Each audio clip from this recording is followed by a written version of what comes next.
Salut tout le monde, c'est son père Wallace le gamer complètement badass.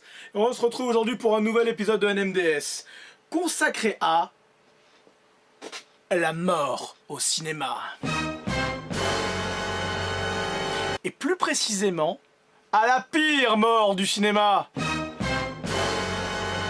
Et non, on ne parlera pas de Marion Cotillard. Et pourtant, bordel. Et pourtant. Préparez-vous. L'œuvre de mon père est accomplie.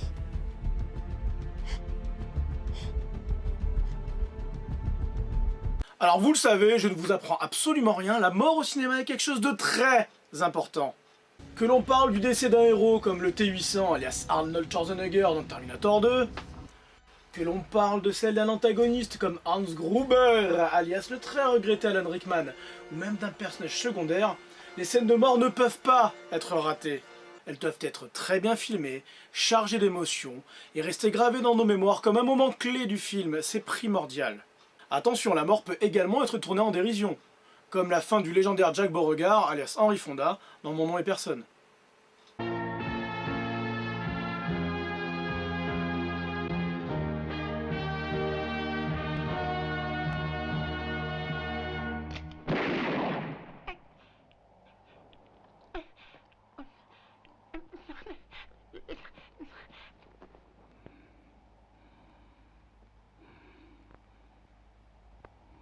I told you your life was hanging by a thread.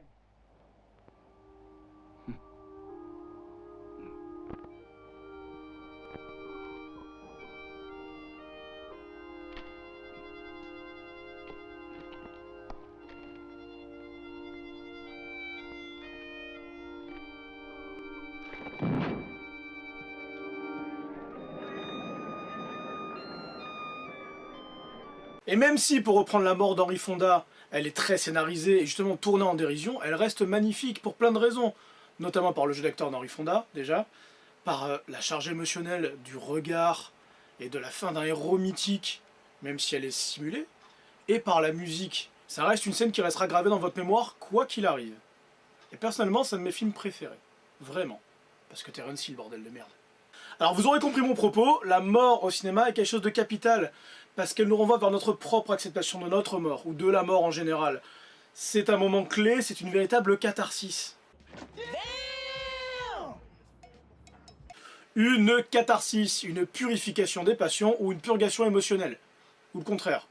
En tout cas, quoi qu'il arrive, si t'as pas compris, je t'en renvoie vers Sophocle et vers Oedipe Roi, et peut-être que tu comprendras. Sinon, Wikipédia est ton ami, bien évidemment.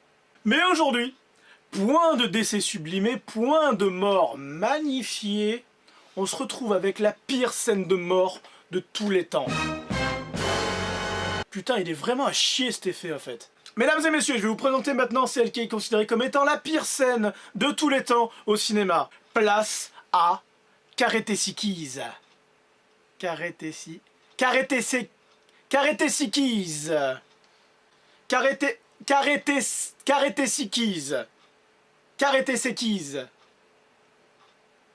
Elle est bonne? Ouais, Karate Sikis. Karate Sikis, sous-titré en France Sous l'Empire de la haine. Et en anglais, Golden Karate Girl ou Karate Girl est un film turc de 1974. Alors je vous fais le pitch rapidement. Hein. L'héroïne qui s'appelle Zeynep et qui ressemble trait pour trait à Lara Fabian. Donc cette fameuse Zeynep est muette. Elle vit avec son père et vend des fleurs afin d'économiser pour payer l'opération qui doit lui rendre la parole. Un jour, le père de Zeynep est assassiné par 5 évadés de prison. Sous le choc, elle se remet à parler. Cherchant à se venger, elle apprend le karaté et le tir au pistolet auprès d'un certain Murat. Elle tombe amoureuse de lui, mais malheureusement, les 5 bandits reviennent et y tuent Murat. Alors qu'est-ce qu'elle fait Zeynep? Elle s'engage dans la police et elle part les poursuivre. En gros, on est dans Judo Boy version kebab. Oui, c'est raciste, oui. Alors, pour vous la faire courte, je vous avoue que j'ai abrégé un peu la scène. En fait, Zeynep arrive chez un des 5 bad guys, elle le démasque. À la Scooby-Doo, elle lui enlève sa perruque et ses lunettes. Et ils se battent. Je vous ai mis que la scène de fight et la mort du méchant, qui est vraiment, vraiment, vraiment mythique. Magnéto, Serge.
Est-ce qu'il est vraiment utile que je commente cette scène? Je n'en suis pas convaincu. Là, vous avez pu voir que rien n'allait. Rien ne va. Rien ne va. Le sang qui sort pas au bon moment, la multiplicité des balles avec les hurlements qui ont été rajoutés a posteriori, je vous l'accorde. Si on cherche bien sur YouTube, on trouve d'autres scènes où il n'y a pas l'écrit. Mais ce film est ressorti en 2012 et il a été considéré à ce moment-là comme le pire film du monde, en tout cas la scène de mort la plus mal filmée du monde, donc on a rajouté ces cris a posteriori. Quoi qu'il arrive, la scène reste grotesque. Je vous laisse l'analyser tout seul, j'ai pas besoin de vous aider. Vous voyez bien que là on est juste au niveau légendaire, quoi. On est... voilà. J'ai juste envie de faire une petite dédicace au fait au réalisateur. Et pour ça, je vais m'écarter et je vais appeler mon pote Snoop Dogg. Snoop! Smoke weed every day.